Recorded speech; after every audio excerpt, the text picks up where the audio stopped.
Welcome to the MMA Fan Podcast.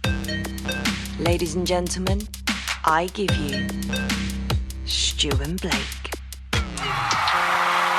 Hello and welcome to the MMA Fan Show. I am Blake Harrison and joining me as always is Stuart Whiffen.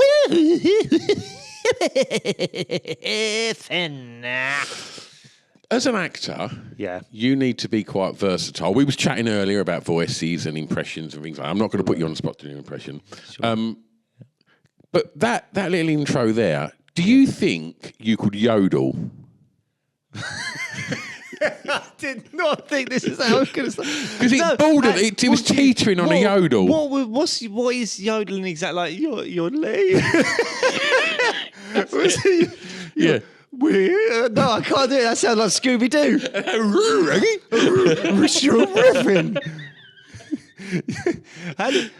Yeah, go on. How would you do The first way, I can't do it, but the first thing you done was almost it. Yodeling? I don't know what to do. Yeah. Next intro, do it like that. All right, I'll practice my yodeling. Okay. That's not how I thought we were going to start the show. So we are here to talk about UFC 311, and we're going to get into that in a second. But before we do, we want to talk about Fat Candy.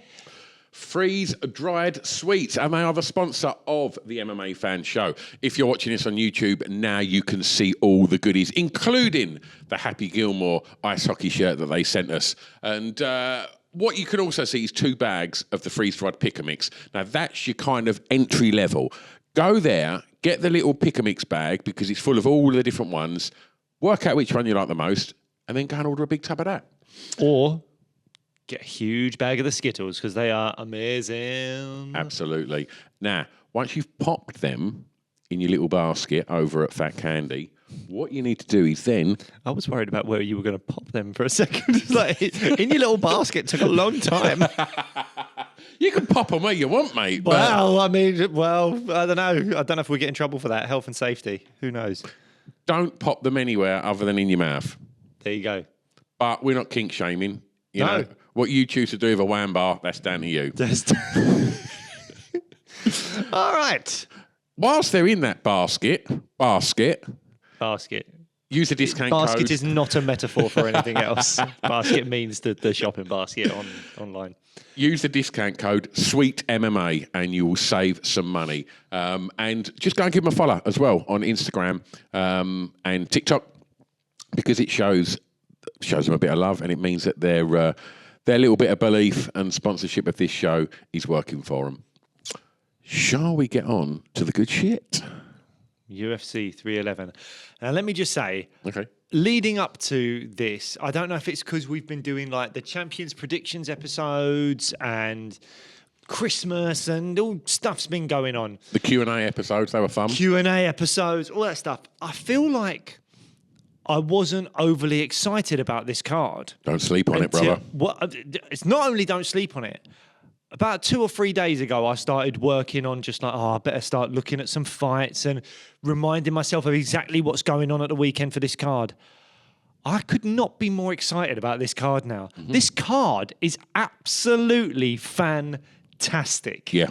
To quote Gary Barlow, absolutely fantastic. That's a good impression. Is that a good one? There you go. I'll do my Arnold Schwarzenegger later Yeah. on. Do you reckon you're taller than Gary Barlow's son? No. Probably the tallest bloke I know, and I'm tall, but like you're taller than me. No, I'm not. You are. What are you? 6'3"? No, I'm 6'1". Oh, I'm taller than you then. You are taller than me. How do you not know this? So it will go. But you, Gary Barlow's son, Pip's me, taller then than- you. Yeah. Yeah. And Pip's taller than me as well. Scooby's Pippi's quite tall. Wow, we've gone yodeling and discussing the heights of us and our friends and a random person we don't know. Fucking hell, this show. Right. Arman Tsarukyan gets his title shot finally against the pound-for-pound best fighter on the planet, Islam Makhachev. This is, in my opinion, the best fight the UFC can make in terms of the highest skill set we can watch. Yes, we all want John Jones, Tom Aspinall. Yes, there are characters in the UFC that we go, oh, I'd love to see them fight, and there's beef and there's all these things. But when it comes to pure MMA, pure skill for skill, I don't think you can get any better than Islam Makhachev versus Arman Tsarukyan. A guaranteed, dead-on, number one contender, no ifs, no buts, and a champion that is the pound-for-pound best on the planet. For me, this fight kind of has everything. Yeah. In terms, again, of like in cage. Outside of the cage, is it going to get really beefy and loads of... Probably not, no. But I don't care. In the cage, when that door closes, I think it's going to be special. I couldn't agree more, mate. And obviously, this is the second time they've met in the octagon. Yes. First in 2019. Did you watch that fight at all? I have. I've gone back and watched it. Great too. fight. And, Very good fight. I do think both fighters have evolved and developed significantly since then. Yeah. So would this be his fourth defence, Makachev? Yes, and the other thing that we might get onto in a bit is if Makachev wins this, he is the quote-unquote greatest lightweight of all time because he would have the most title defences. Khabib had 3, BJ Penn had 3, Islam Makhachev will be on 4 title defences. How much of a factor in the actual fight itself and the walkout and the introduction and the kind of headspace that both fighters are in, how much of a part do you think, obviously as a trainer he plays a very significant part in Makachev's approach to this fight, but having Khabib in that team, how do you think that affects Arman Tsarukyan's headspace at all? I don't know. I mean, I did watch the Countdown episode where Arman was talking about how he kind of like modelled a lot of what his fight style or whatever on Khabib. He was a big fan of Khabib. I think it'll be very respectful because of that, or I like to think it will. But it's not like it'll be a surprise or anything. No. And Khabib was probably in the corner before. It was probably more of a factor in the first fight. That first fight back in 2019, Arman Tsarukyan matched Islam kind of everywhere for about a round and a bit. And then he started to slow down and get tired. I don't know if he took that fight on short notice, but it was his UFC debut. And I'm sure for a guy in that position that was probably about 22, 23 years old at the time, to look in the corner and see, oh, the guy that like my idol is in the corner backing the other bloke. Yeah. And it's my UFC debut. This is all fresh and new to me. We've spoken to fighters many times on this show about the debut in the UFC feeling different to any other fight. It would make sense that massively affected him. But the fact that he's had that experience, surely now, 6 years later, will make him go, I'm going to be cool with this. It's not going to be a problem for me. Well, I've got a quote from Arman. He says, Islam, he's so smart and he's so well-rounded. This was on the Kamaru Usman and Henry Cejudo podcast. Yeah. He can strike, he can clinch, he can wrestle, but he has weaknesses as well. His conditioning is not the best. So when he fights a guy who wrestles, when it's going to be difficult to take someone down, you're going to waste energy. And his boxing is better than his kicks. I feel my kicks are way better than his. So do you think...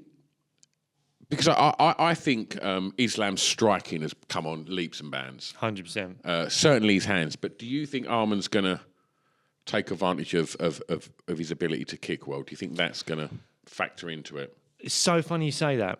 Because having watched the first fight, one of the notes I've put down...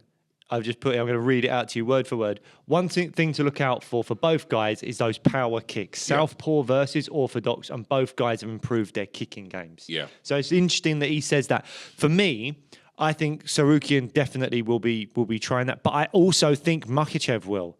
I think you look what Makachev did to Volk. Granted, it was a Volk on 12 days' notice, but I've said here I wouldn't be shocked if we see a head kick KO from either guy. Yeah. I mean, I think I'm more likely to see how I think the fight will go if I had to be specific and pick one way. Before you do, go on. Is this Islam's biggest test to date? For me, yes. Yeah, I agree. Because I think Tsarukyan just represents someone that is, if not equal to, then very close to all of his skill sets. Sure. Oliveira does not have the wrestling, Dustin Poirier does not have the wrestling. I'm trying to think. Volkanovski did not have the size and the strength. So I think in Tsarukyan, we've got a guy that is younger. He looks in unbelievable shape. Have you seen it? He looks unreal. He's in such good shape, Tsarukyan. We know he's got fantastic wrestling. We know his striking is improving and getting better. Look what he did to Dariush. Yep.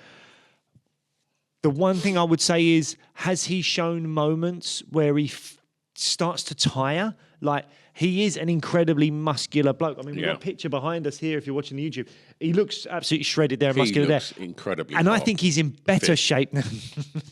I think he's in better shape now. Yeah. I think you look at him now in the countdown episodes and all that stuff. There's so much muscle on him. Yeah. But the trade-off with that, obviously, is that I do think there's a chance that come rounds 4 or 5, he really starts to tire. And that's what I think might happen in this fight, is that for 3 rounds, maybe Tsarukyan wins one of them, maybe it's close for 3 rounds, then 4 and 5 championship rounds, Makachev starts to pull away and we start seeing him grind him down a little bit and Tsarukyan starts to tire. That's what I think will happen. But I'm really looking forward to seeing it. I think all of the grappling exchanges, the wrestling, you're someone that I take the mick out of for being like Mr. Stand 'em Up, because I do think you don't enjoy a lot of the wrestling at times. But when you think of these two going at it and you rewatch that first fight, it's elite level. It's exciting. Yeah. It's not boring wrestling. It's really exciting to watch. They're not one-dimensional fighters. Like when they get back on the feet, they're striking. Yep. And like I said earlier, like I think Islam striking is starting to become like a really important part of his game plan. I think he's looking more and more accomplished as a striker as his career unfolds. Yeah, I think I've got a couple of questions for you. Okay. First one, I think I know the answer to this. We can get this over with quite quick. If Islam loses, does he get an immediate rematch? Of course. Yeah, I think so too. Absolutely. If Islam wins, he does have the most lightweight title defenses, but is he the greatest lightweight of all time?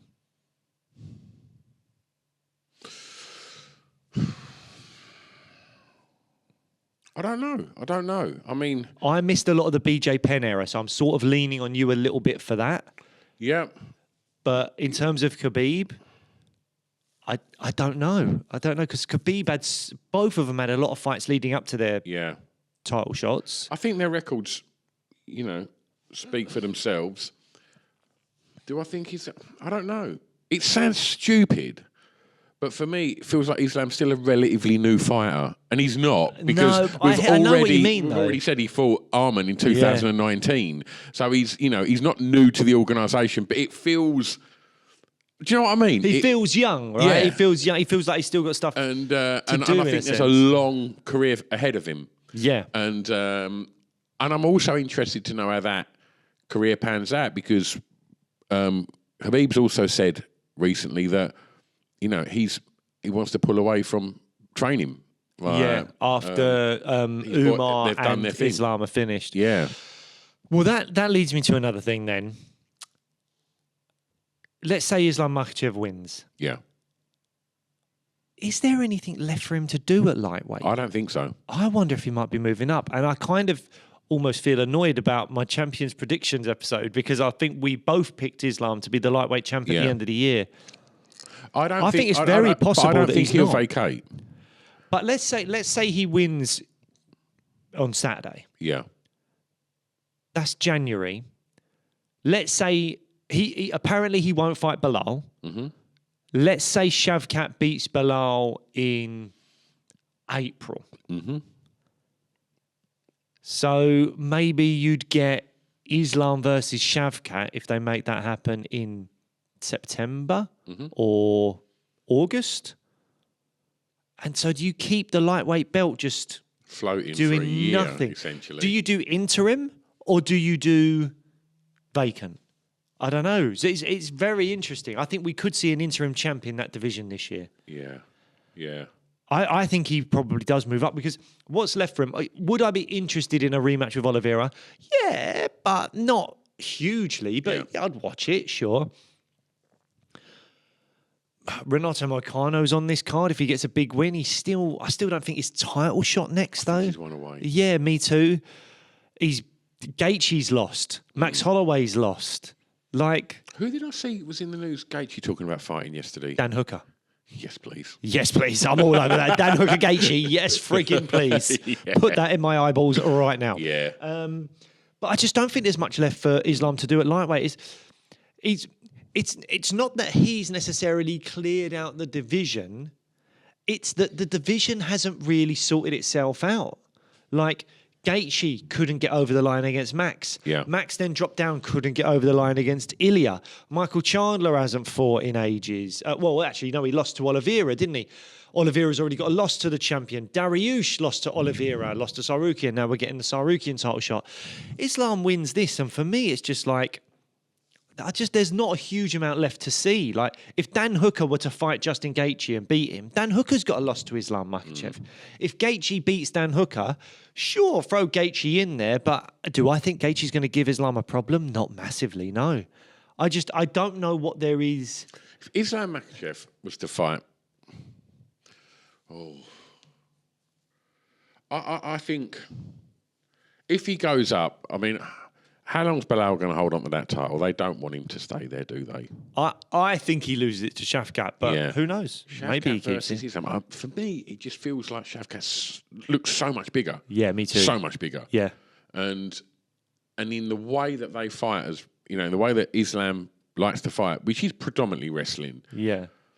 Will that size difference be really significant? I think it might be. Yeah. I always think size matters. And Yeah. I think Shavkat seems like a big dude.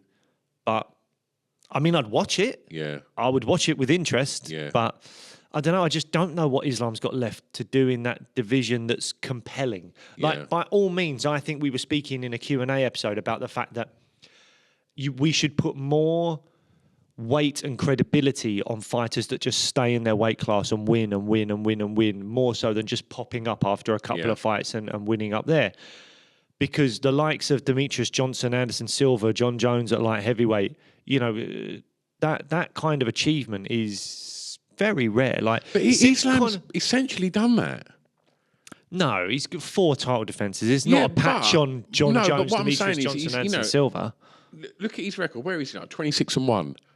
Like, you know, that's a really amazing record. It is an amazing record, but for me, title defences matter because you know that's the best of the best. But if you've cleared out that division, but he hasn't. That's the thing. The division just hasn't helped itself. You think there's like a bottleneck at the top that's stopping?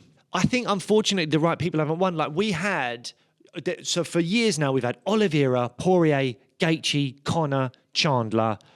That's maybe a bit of Dan Hooker. Like, those have been your guys. Yeah. And then all of a sudden, we saw this new crop coming through.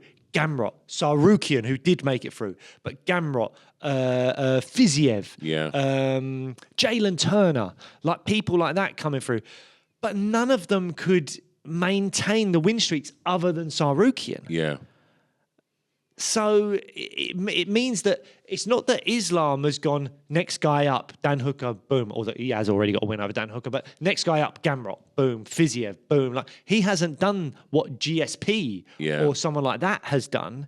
He's gone, well, they're all beating each other and no one's standing out from the herd, so I'll just move up. And I do get it. I'm not saying it's wrong for him to do that. My thing is 3 title defences, and if you really want to do it, go up. But it's just that the division hasn't helped itself. Because they've all been kind of 1 win, 1 loss, 1 win, 1 loss, other than Arman Tsarukyan. And so I think that, to wrap this part of the chat up, I think that is what makes this the best fight in that division. Yes. If not one of the most exciting fights you can currently make in the UFC. 100%. 100%. I'm so excited for this fight. It's going to be an absolute banger. And another absolute banger, if you want to move. Before we move on, go on, you mentioned something about size matters. I want to speak to you about that afterwards. My wife was saying something about that. And I don't think she's up to speed on MMA. Yeah, but I don't know what she mentioned it in bed last night, so I'll just chat to you afterwards about that. I'll keep the cameras rolling and I'll do that demonstration for you. Thanks, mate. Cheers. Yeah, no worries. Okay. So, on to some smaller guys talking about size. Who knows if they're small in all areas? No, that was... You set the tone of this show, to be honest. Merab Dvalishvili versus Umar Nurmagomedov. Now, this is another one of those fights where you just go, put these two in a cage, please. I don't care about the beef outside and what's going on. Put these two in a cage because this is going to be unbelievable. Both have great skill sets, phenomenal fighters, long win streaks. Like this, it's not the level of Arman versus Islam, but it's up there as an incredibly high level fight to watch. And I'm very excited about this one as well. How does Merab, question for you, like, what game plan does Merab put in place here to beat an undefeated fighter? So, obviously, with my years of expert training and fights that I've had in the UFC, Carry on. I would say, no, look, I mean, I don't fucking know, do I? But I would say he's just got to Merab the hell out of him.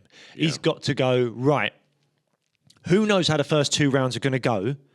I just need to make this guy work as much as possible. Even if I lose the first 2 rounds, keep him working, play the long game, work. Just keep him going because you're hoping that down the stretch where Merab's probably biggest asset is this unbelievable cardio that he has. If he keeps him working, then he gets into round 3 and we see Umar start to wane slightly because he's never had a fight like this in his life. That's when Merab can really start to pull away maybe and start to get points on the board and go forward and try and get a decision or a late submission or something like that just by tiring Umar out because Umar on the feet is way better for me. Umar's way better. In terms of the wrestling, I do think Merab might be better, but I think Umar should have enough in him to negate what Merab does. So that's why I'm picking Umar, is I think the gap in the wrestling, I'd favour Merab, but it's not as big as the gap in the striking where I massively favour Umar. So that's why I'm leaning towards Umar on this fight. And the closer we've got to the fight, the less confident I've got. I've been confident for so long about Umar winning this fight. The closer we get to the fight, the more I'm thinking, oh, but Willie. I agree. I totally agree with what you've just said there. Because when Merab was being interviewed, he seemed to just shirk any kind of concept of fighting Umar. Yeah. Don't blame him.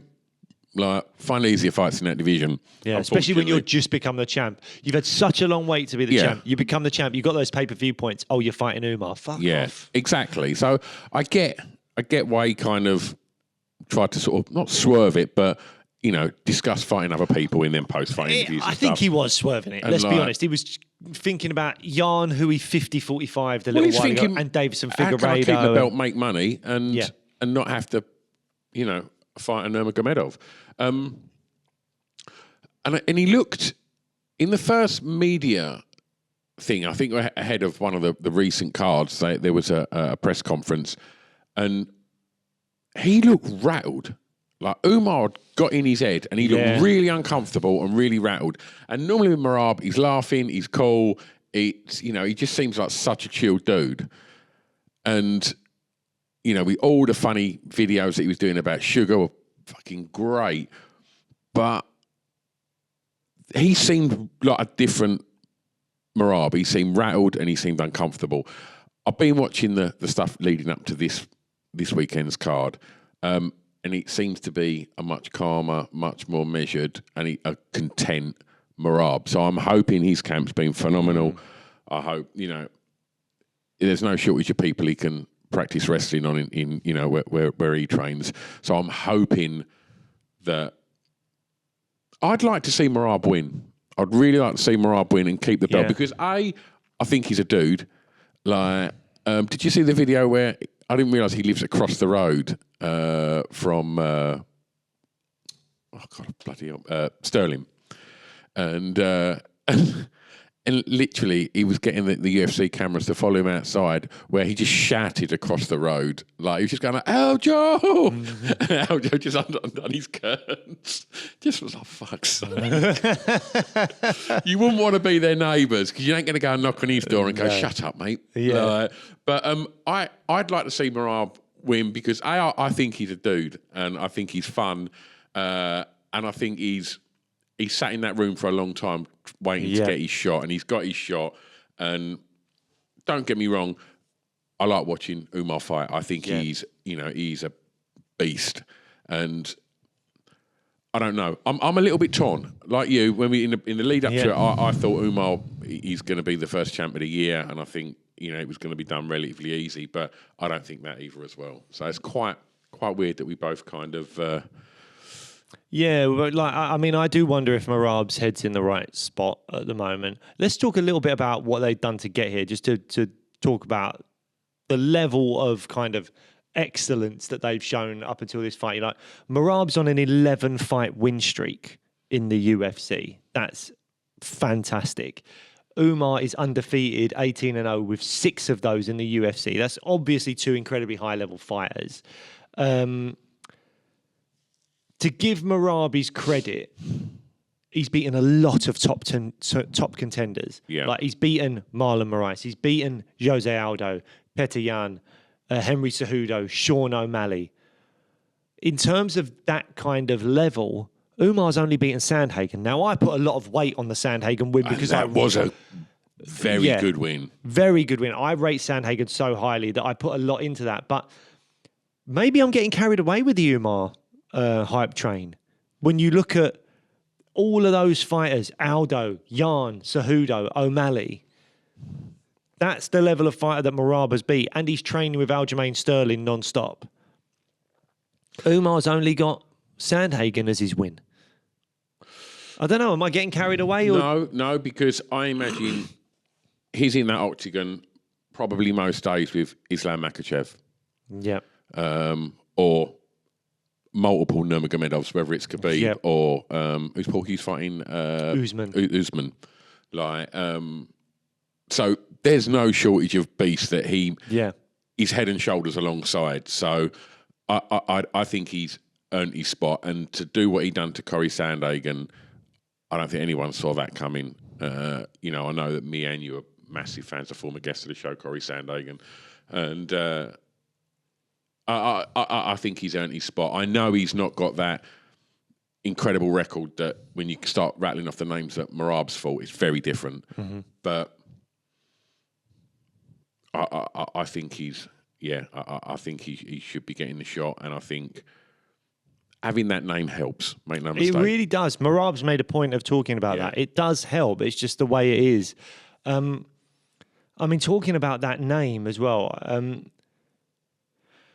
You got what Abdulmanap Nurmagomedov did, and now Khabib has taken over and is doing. When you look at Umar, when you look at Islam, when you look at Usman Nurmagomedov over in PFL. No longer Bellator over in the PFL. He's got a big fight with Paul Hughes coming up. But I wouldn't be surprised if we see Umar as champion. Usman Nurmagomedov comes over to the UFC, wins the lightweight belt. Maybe Islam is the welterweight champion, who knows? When you look at that and what Khabib is doing, what Abdulmanap Nurmagomedov set out to do, it's incredibly impressive. Unparalleled. It's unbelievably impressive. From a fan perspective, does it lose something in terms of a bit of excitement? This kind of the takeover of the kind of Dagestani fighter, wrestler, that kind of thing. Does it lose an element of excitement? Are we looking down the barrel of years and years of almost every weight class being these Russian fighters that are predominantly wrestlers? Umar actually is probably more of a striker, really, but predominantly wrestlers. And it's all, there's a similarity to them. There's the broken English and all that kind of stuff. Do you think the sport is looking at a situation where we go, almost every champion is of that mould, and it's losing some of its flair, individuality and flair, like the Brazilian or some of the brash Americans and stuff like that? We look at the Irish that we've had. I mean, we only had Conor, obviously, but do you think there's a possibility of that happening? And will fans start to go, oh, it's another Nurmagomedov? So 2 points on that. Your last thing that you mentioned there, will fans go, yes, 100%. Casual fans. Yeah. Will be like, oh, fucking hell, it's just going to be a mauling. Yeah. And Khabib was very guilty of that. Like lots of Khabib fights were just him mauling, and that's what he was fucking incredible at. Yeah, he was. But if you have got a few of the lads around for a few beers and you're watching the UFC, I think that's when the phones are coming out the pocket and you're starting to kind of not really pay attention to the fights if it's just somebody all over someone on the floor, just keeping them there and grinding them out, exhausting them. But I do think casual fans, if that happens where Usman comes over and three of that camp have world titles, I definitely think there will be some kind of kickback about Dagestani wrestlers and it not being the most dynamic of striking, and I'm not hating on it at all, but I'm saying I do think that some of the casual fans may not be that, and I think it will affect pay-per-views and things like that 100%. But my second point would be that I think the sport evolves, and I think it constantly evolves, and I think styles make fights, and I think that the sport will, if it's so dominant with that, then the sport will evolve, and other fighters will learn tricks and bits and pieces to negate what they do, and I think the sport will evolve if that happens, where it's that dominant. Then most training camps for people that are fighting for belts are going to be, right, how do I get around this? And it's, and I'm sure everybody that's fighting a Dagestani wrestler now, that's a big part of their training camp anyway. But I think it would just evolve a little bit more. Yeah. It'd be interesting to see, does everyone start adopting that? Because even the all four guys, even though, Merab's from Georgia and Arman, he trains in Russia, but he's Armenian. There's a similarity to some of their kind of wrestle-heavy styles. Beneil wrestles with them. And Beneil wrestles with them. I don't know. I just wonder if that's going to be the takeover of the sport, not just in terms of like nationalities or anything, but stylistically. Is that going to be what takes over the sport? And how will the sport continue to thrive if that's the style that we're getting from most of our high-level fighters? I don't know. I mean, I'm saying that like I'm against it or I don't like it or I'm expecting other people not to like it. The fact is, 4 people that we've used as references are in the co-main and the main event of this card. And I'm super excited for both fights. Yeah. So don't mistake what I'm saying. I'm sort of throwing a question out there that I think might be an interesting one to stew upon for a little bit. Pardon the pun. Okay, let's look at welterweight, right? So Belal Muhammad's the champ, right? Yeah. Now, would you rather Belal Muhammad be the champ or somebody like Shavkat or Ian Gary, right? Well, Shavkat finishes fights, so I'd rather him. Ian Gary is got a bit more of a personality and a more fun kind of fighting style. So if you're a casual fan, do you want to watch Islam or do you want to watch Justin Gaethje, Dustin Poirier, Max Holloway, Dan Hooker, Michael Chandler? I know I want to watch in that division. Yeah, 100%. But there is a spot for this guy that is the best. Like, you all want to, you go, oh, he's the pound for pound best on the planet. Well, we got to watch him. Yeah. But you're right. I'm not as much as in terms of skill level, Arman Tsarukyan versus Islam Makhachev is probably the best fight you can make in the UFC right now. It is unbelievable. I'm very, very excited about it. But am I as excited about that fight as I was for Justin Gaethje versus Max Holloway? Hell no. That fight, I was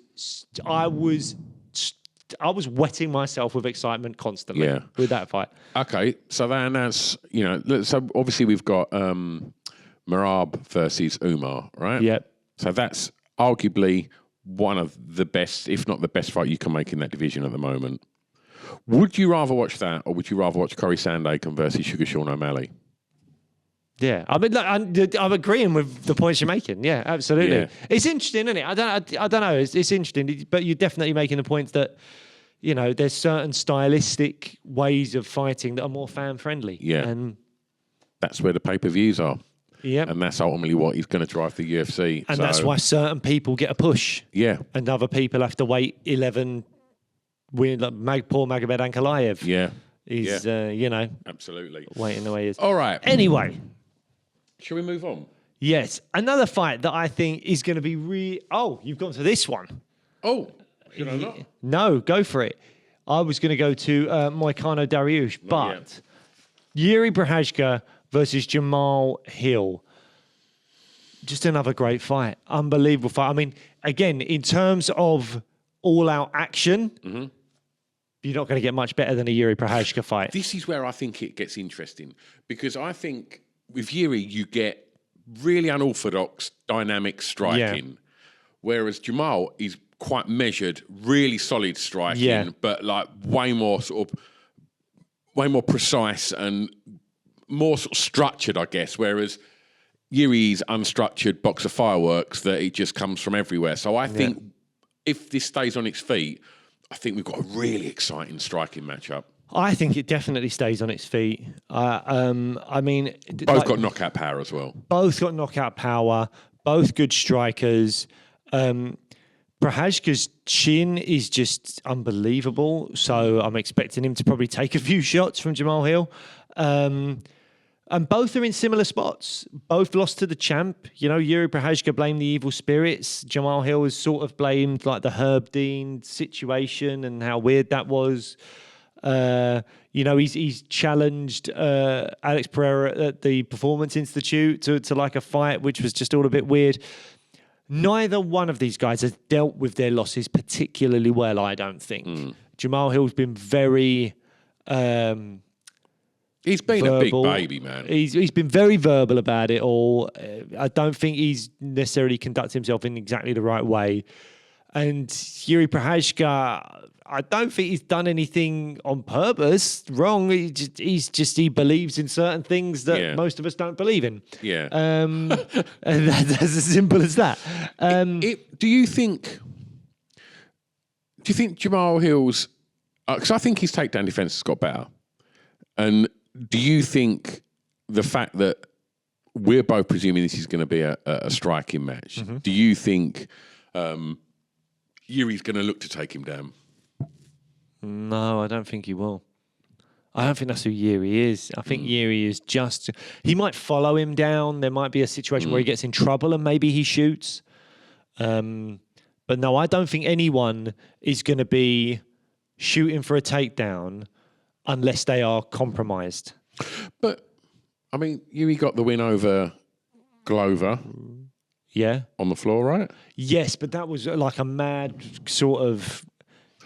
I mean, I haven't watched that fight in a while, even though it's one of my favourite fights. I think that was one of those ones where it was like, maybe Glover took him down, but then made a mistake. Jiri ended up on top, all that kind of stuff. I don't think Jiri was necessarily shooting for takedowns. But if you've done that, if you've got that win over someone as high level on the ground as Glover, like Jamahal Hill's not that fighter. No, I don't think that's his game. I don't think you go, hey, I'm an elite level striker. This other guy is a good striker, but let me take him down because I don't think he's ground game. I think you stick with what you're good at. Do you think the fact this is 3 rounds is going to really factor into it and it's not 5? I don't know. I really don't know, because I can see one of them just getting knocked out pretty quick, actually. I think all my questions in this fight are around Jamahal Hill. We know who Jiri Prochazka is. We know what he brings.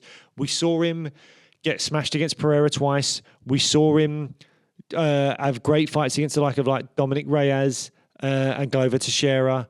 We saw him recently getting pieced up by Rakic until all of a sudden he just landed a big strike and then Rakic was done. So we know who Jiri Prochazka is. Jamahal Hill, I'm looking at it here, he's had one fight against Pereira which didn't last very long. And prior to that was that incredible fight he had against Glover Teixeira. He's fought like once in like 2 years. He's had that horrible ACL injury as well.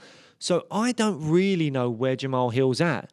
I wonder if Jamahal Hill knows where he's at. Well, yeah. I mean, he had that phenomenal performance against Glover, won the belt, then tore his ACL, which is a really bad injury to come back from. Gave up the belt, which was... And had to give up the belt, That must have fucking hurt. 100%. Then he tries to get it back. Pereira knocks him out, turns him into a meme, as well. There was so much about that knockout that made Jamahal Hill the butt of jokes. And we've had Jamahal on the show, and it strikes me that he's not the sort of person that will want to be made a joke of. Absolutely not. No, I mean, he was a fun guy. I really enjoyed his company in that moment, but I do think that, this stuff's clearly got to him. I think you can see that the way he conducts himself on socials and stuff like that. That shit with Pereira in the gym, I'm not a fan of that, man. No, me neither. So my questions are all on Jamahal Hill. I know who Jiri Prochazka is. I know what he's going to bring. I don't think I'm going to be surprised by anything he does, even though everything he does is kind of surprising. But Jamahal Hill, I just like, where are you at right now? Where are you at mentally? Where are you at physically? Yeah, how are you going to do in this fight? And if Jamahal Hill wins, maybe he could go on to become a champion again, because I don't know how long Pereira is going to stick around for. But yeah, Jiri Prochazka wins, and I don't know what's next for Jamahal Hill. This is the thing. It's, if you talk about these are two of the best fights in that division. Yeah. But if we're talking title implications of this fight, the champs, it's done. It's like, so, do we want to see Jiri get another shot? But I suppose, as you mentioned a moment ago, it depends what Pereira does. Does he choose to go up and fight? Who were they rumouring him fighting? Well, I don't think that's true. There was a rumour going around on socials about him fighting Alexander Volkov. That's not going to happen. I don't see that happening. I think he fights Magomed Ankalaev. I think that is the fight that will happen. And I think the chance, for me, I think Ankalaev will probably win that fight. So I think actually there's huge implications for the title at stake in this fight. I think whoever wins this, especially if they get a knockout, could be Ankalaev's first title defence, or if Pereira does win, I can see him moving up, and the winner of this gets an interim title fight against maybe a Carlos Ulberg or something like that. So I think there's a lot at stake in this fight, despite the fact that between the two of them, there's 3 losses to the current champ. Yeah. This has all the makings of a fun fight. I agree. I think this is going to be a cracking fight. And another cracking fight, I believe, will be this one. Beneil Dariush against Renato Moicano. Motherfucker! Like, Dariush needs a win, man. He needs a win badly. It wasn't long ago that we were calling for him to get a title shot. Like, I thought he was going to be the biggest issue in that Me division. too. And, mate. And it's like, I don't think Beneil's ever done himself any favours media-wise, because he seems just like a nice dude that hasn't really got any media savvy, really. And I don't mean that in a negative way, but more in like a grab that mic. Look at who you're fighting, Moicano. He's grabbed that mic at every opportunity, and that's why we're talking about him. 100%. He's fast-tracked because he talks it, and people love him because he's batshit. Yeah. And like, and I was really surprised in watching some of the embeddeds leading up to this. Like, he's just quite a normal family man. Moicano. Yeah. And I was just like, I just presumed he'd be a wild man. Yeah. And he's just got like his wife, his child, and another baby on the way. And he was like, just seemed like a really nice dude. And I was like, oh man, but then that's who Beneil Dariush is. But Moicano, I think, is savvy enough when that microphone gets put there, call him out. Yeah. Get the public remembering who you are. And I think Beneil never done that. And I think, no, he said, I'll fight. Didn't he have a quote of like, I'll fight 100 more guys if I have to? And it's like, mate, that is the last thing you should be saying. He was on an 8-fight win streak in the toughest division in the sport. Yeah. And then he just didn't get people on side. He didn't get the casuals kind of interested in him fighting for the belt. And he had some good wins, but he was overlooked, I think. But now he's had back-to-back losses. Granted, to Oliveira and to Arman Tsarukyan, 2 top guys. Yeah. So there's no shame in that. But both those losses were in round 1. Yeah. I really want to know, where's his chin at? Yeah. Like, can he still take a shot? Because he's had wars before. Like, was it Diego Ferreira or something, where he was getting absolutely beat up and then came back and won it? He's shown that he's got a great chin in the past, but the last 2 fights, it hasn't been there. I mean, do we think that Moicano's the fighter that's got heavy hands to test that? I don't think so. I think Moicano's jiu-jitsu is probably a strong point in his arsenal. And I think, is he going to try and do that? I don't know. I think Beneil's really well-rounded. I think this I think this is a win for Beneil Dariush. I really do. I'm not so sure. Really? I don't know. Again, I do want to know where his chin's at. Moicano can throw a good head kick. You know, he could land something that bothers Dariush. I do want to see it go to the ground, though. I think Dariush's grappling is phenomenal. I think Moicano's got really great jiu-jitsu as well. Look what Moicano did to Benoit Saint-Denis. Yeah. Absolutely tore his face up when he took him to the ground. Yeah. It was brutal. Yeah. So I really want to see this fight go to the ground as well, actually. I mean, Moicano's looked great. Wins over Brad Riddell, Drew Dober, Jalen Turner, Benoit Saint-Denis, as I just mentioned. This would be the best win of Moicano's career, though. Yeah. This would be the biggest win of his career. And after that, I think if Beneil Dariush wins, I kind of think he just stays where he is, and he might be a fight for another guy coming through, maybe a Joel Alvarez or a Jalen Turner or someone like that. If Moicano wins, I think they're going, how can we somehow get this guy a number one contender fight? How could Renato Moicano could find himself at the end of the year in an interim title fight? I think a lot of this depends on who Paddy fights. Yep. And if Paddy wins. Because I think if Paddy gets a big win over potentially a Chandler. A world in my head has just formed where Islam moves up and we've got Paddy Pimblett versus Renato Moicano for the interim lightweight title. Can you imagine? Give me media week. Give me media week. It would be insane, wouldn't it? Yeah. Oh, man. That would be so weird. I think what plays out in this is where Beneil Dariush's head is at the moment. Like, coming off of 2 losses, nasty ones. Yeah. Like, has he still got that self-belief? Has his camp been fantastic? Has he, worked on his kind of mental game to go in there with that confidence that he would have had, 2 fights back? Moicano must be absolutely on a really positive run at the moment. His head must be like, I'm on a tear here. And, I'll next guy. And I think confidence is something that Moicano's going to have in bucket loads going 100%. Into this. And I wonder where Beneil is with that. Yeah. But as a fight, I think it'll be great. I think in the grappling, I maybe would slightly favour Dariush. Yeah. But I think it would be a really good one. In terms of the striking, I'd maybe slightly favour Moicano in terms of like being a bit quicker. Yeah, being a bit faster. So I think everywhere this fight could be really, really fun. And I don't know what way it's going to go. If Dariush grinded out a decision and beat him up a lot on the floor, I wouldn't be surprised. Equally, if Moicano lands a heavy head kick or something like that and Dariush sort of crumbles, I wouldn't be surprised by that either because I don't know where Dariush's chin's at. So, yeah, really going to be an interesting one to see where these guys are at. I also think that Moicano really likes to push pace. Yeah.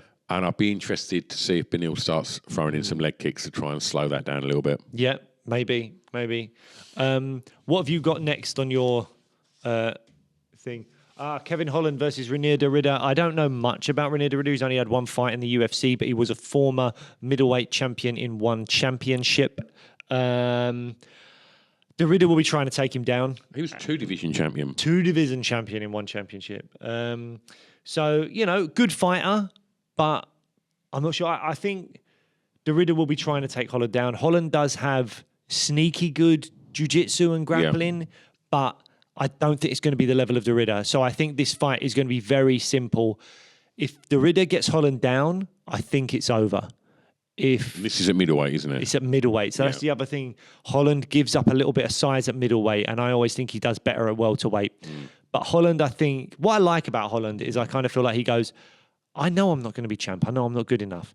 But I'm just going to fight wherever's comfortable and earn shed loads of money. Yeah. And I'm cool with that. He seems like a dude as well. He does seem like quite a cool dude. So, yeah. So I am leaning towards a Reinier de Ridder win here. I think he will get him down. And I think that'll be problems for Kevin Holland. However, if Holland can stay on his bike, keep him at bay, use those long limbs to kind of keep him at range, then he could piece him up. Why am I picturing them long limbs on a really small little tricycle? I don't know. That's almost Bob Mortimer-esque randomness that you just threw at me. He's got to stay on his bike, and I just get... You're just picturing like Mr. Tickle riding a tricycle. Fucking hell. Right. Johnny Walker's injured. He was supposed to be fighting Bogdan Guskov light heavyweight, but that's not happening. He's now taking on a debutant called Billy Elakana. He's fighting Bogdan Guskov instead because Johnny Walker's injured. Not a huge amount to say about that. I do have some things to say about a young man on the screen behind us, Peyton Talbot. I think this guy looks quite special. Definitely a possible future star for the UFC. Undefeated, 9-0, 3 UFC fights, 3 finishes. He's got a fantastic style. I do believe the UFC will give him a push.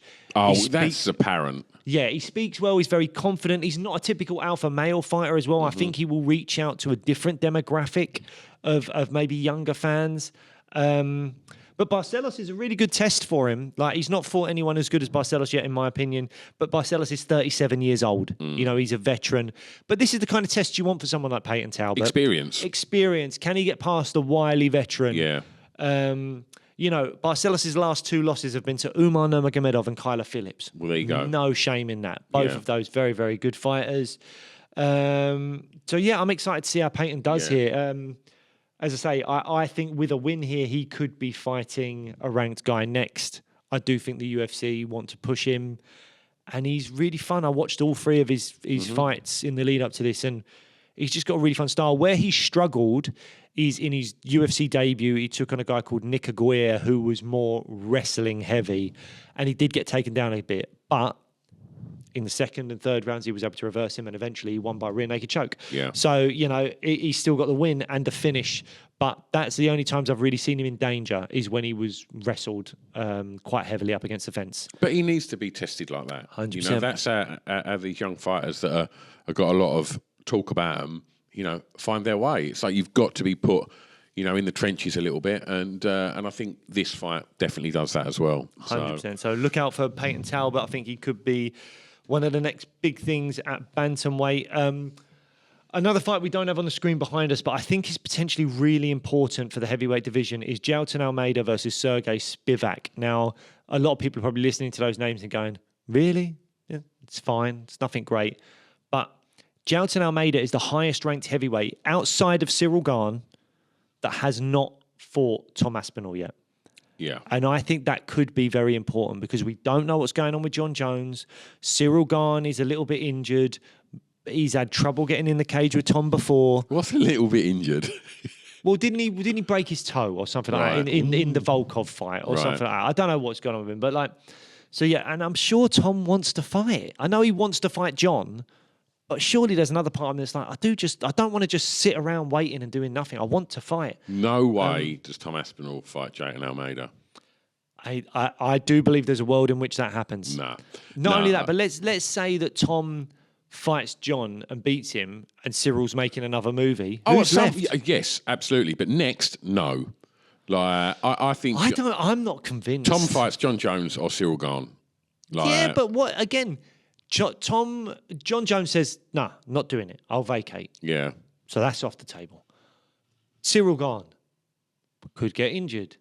Who's next? Jailton Almeida. With a win over Spivak, it's Jailton Almeida.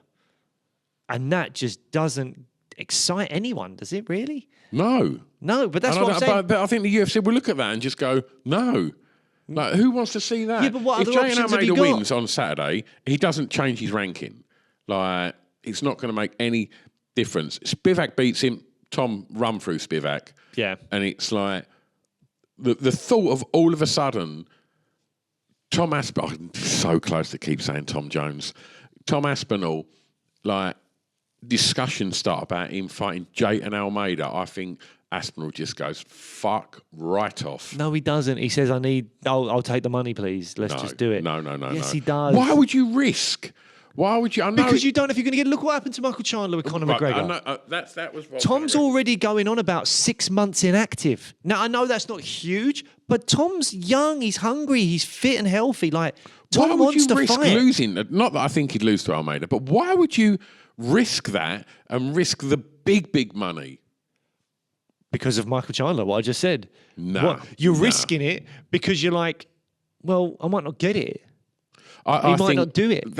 This is a really shoulda, coulda, woulda kind of like ease if Cyril Gane gets injured and John Jones says no, like that is a weird.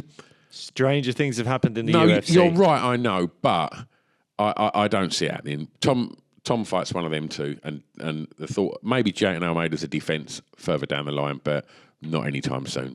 Maybe. Well, I think this is a fight that it's not going to have immediate implications to anything, but there is a world in which certain things go a certain way, and by the end of the year, Jailton Almeida is challenging Tom Aspinall. There's a very high possibility, I think, that happens. And this is why I've always said Tom needs to fight John Jones. If he doesn't fight John Jones, there's just not much in that division that is going to excite people. You think that. I think that. Everyone listening thinks that. Dana White thinks that. And he's like, look, no one's interested in watching not anyone's that interested in watching Tom Aspinall fight Cyril Gane. Everyone wants to see that fight. Yep. And they've just got to fucking make it happen. But that is the thing, isn't it? Is that John Jones is now... The UFC don't operate in a way where they go, here's a blank check, put your number down. They don't do that. They are tight with the budget. And, you know, if they give in to John, who's to say Ilia Topuria or Sean O'Malley or someone else doesn't come in and go, hang on a minute, you gave John this. What about me? And then all of a sudden it's just like a can of worms. And don't get me wrong, these fighters should probably be getting paid more than what they are for what they're generating for that company. That company's valued at like 11 or 12 billion currently. They should be getting paid more than what they are. But that's just not the business model of the UFC. Yeah.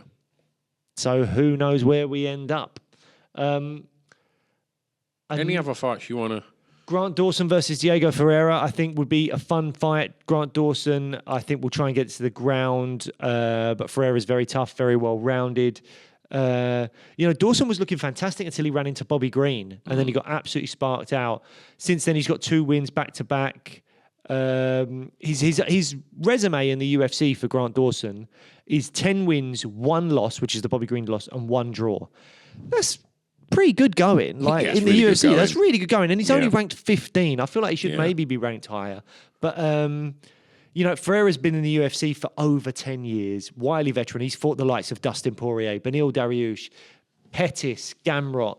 You know, there's not much he hasn't seen, and he's still doing it at a high level, and he's getting wins against guys that belong in that sort of like 25 to 15 range or something like that. Yeah. So with this fight, I think what we're going to see is Grant Dawson has to prove that he truly belongs in those rankings, and can he work his way up? A win here, and Grant Dawson should be looking ahead of him, getting towards that top 10. A loss here, and maybe Grant Dawson's never really going to make it further than about 12 in the rankings. Okay.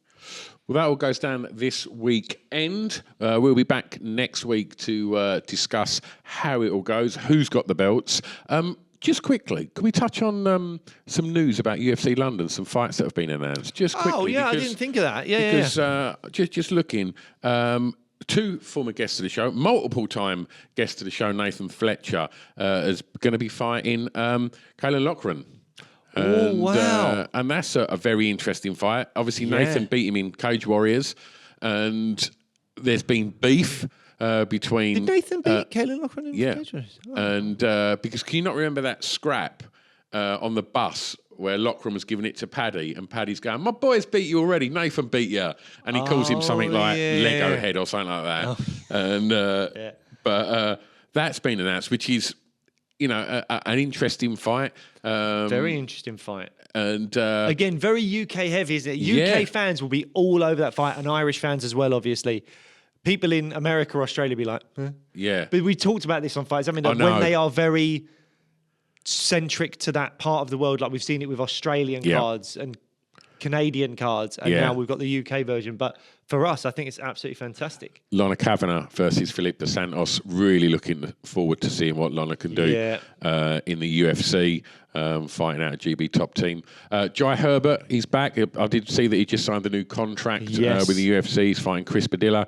All of this, obviously, on Saturday, March the 22nd. Now, a fight that I'm really hyped I about. think I know what you're going to say. Nathaniel Wood versus boy. Morgan Charrier. Yes, please. That's going to be a great fight. What a cracker that I mean, is. we're huge. I mean, we do like Morgan Charrier as well. absolutely. We've been fans of the Last Pirate for a long time. One of the greatest nicknames. Yeah. I love it. Big fans of his in Cage Warriors. But we've had Nathaniel Wood on this show multiple times. We've hung out with Nathaniel Wood a little One of bit. the nicest dudes ever. One of the nicest dudes you will ever meet. Yeah. And he's a game fighter. And sometimes he gets a bit of a raw deal. I can't remember if it was in Abu Dhabi or something. He fought Naimov. And Naimov was so many low blows. It was fence grabs. It was also, and obviously UFC being what it is, the refs very rarely do much about those things. That was really bad. Night. And I feel really sorry for Nathaniel there. The ref weren't on his side that night. He was not on his side that night, so he lost that fight unfortunately. But he was doing very well up at featherweight until that point. Yeah. So hopefully, I'm obviously my allegiances lie with Nathaniel. Love Nathaniel. And we want to see a Londoner and fight we want in to see London. a Londoner fight and win in London. But I do like Morgan Charrier as well. Yeah. But yeah, big up Nathaniel Wood. But have you seen the main event? Leon versus Jack Della? Yes. They've announced it. Yeah, we were talking for ages. There was rumours about Jack Della fighting Kamaru Usman. There was rumours about I wanted the Masvidal fight for Leon. We didn't know if it was going to be Sean Brady or, a lot of people wanted Ian Gary, but Ian said he didn't want to fight in London. So many different factors. In the end, we get Leon Edwards versus Jack Della Maddalena. Cracking fight, isn't it? Yeah. Yeah. There's your stand-up right now. Yeah. That's a big strike in. You say that's your stand-up right there. I reckon Leon's going to grapple him. I reckon Leon's going to take him down and see what he's about down there. The only thing that I think, Leon's got a lot of experience of fighting 5 rounds. Yeah. But I think Jack Della wins. Do you really? You're going against the Brit. Mm-hmm. Dangerous words. I am a big fan. Leon Edwards, man. We love Leon Edwards. We love him. There's something about Jack Della that I just think. Well, you picked him to be champ, not this year, but 2026 in our predictions episode. You're a big Della fan. I'm a big fan. I love his name. Yeah. Yeah, Jack when he Della was coming Maddalena. through, you were singing that Jack all Della the Maddalena. bloody time. Jack Della Maddalena. Jack Della Maddalena. So yeah, some absolutely fantastic Do stuff. you reckon the crowd will get that going? What you need? Imagine at the O2. If you're going to the O2, please try and get Jack Della Maddalena to the tune of the Macarena. You need to be standing up again at the O2 asking a question on media day, and don't ask the question, just sing that, drop the mic and sit back down, and then everyone the next day will do it. Right, okay. Well, look, that's some a little bit of news for you at the end there, and we'll be back next Monday. Thanks ever so much for listening. Follow us on the socials. Head over and have a look at our TikTok, because that's grown really nicely. And if you like the show, if you've got a business, or if you've got a podcast, or if you've got a fight brand and you want to sponsor the show as well, then reach out to us. Sling us a message on Instagram, and we can talk you through how you could also sponsor this show and get your brand out there to our audience. Stu will get your company name tattooed on his forehead. Absolutely. Anyway, that size matters stuff. I want to have a let's chat with you. in a minute. Okay. Bye, guys.